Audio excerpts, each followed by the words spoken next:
bazibekele eqadi imbayibayi zenkoloyi zabo bakhwela ibhesi. Usomkhandlu wezeenthuthi uMandla Ndlovu nabakhambisani bakhe bebafuna ukuzizwela ngokwabo ukusetshenziswa kweenthuthi zomphakathi bebenze lokho abakhuthaza abantu ukuthi bakwenze. Abantu abaningi endaweni ezisemakhaya bathembele eenthuthini zomphakathi nanyana imbaseli zibiza nje zithembekile begodu azibizi kangako.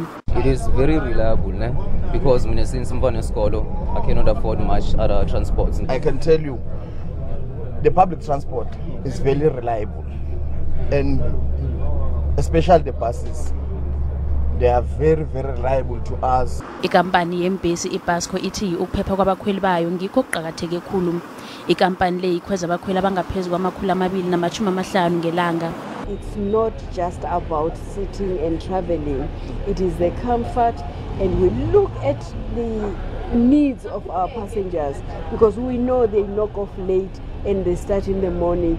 Usomkhandlu waniselekile ngendlela ibhasco iphatha ngayo abakhweli kanti ubaba abakhweli bona basebenzise iinthuthi zomphakathi ukwenzela bona kwehle izinga lesiminyaminya endleleni.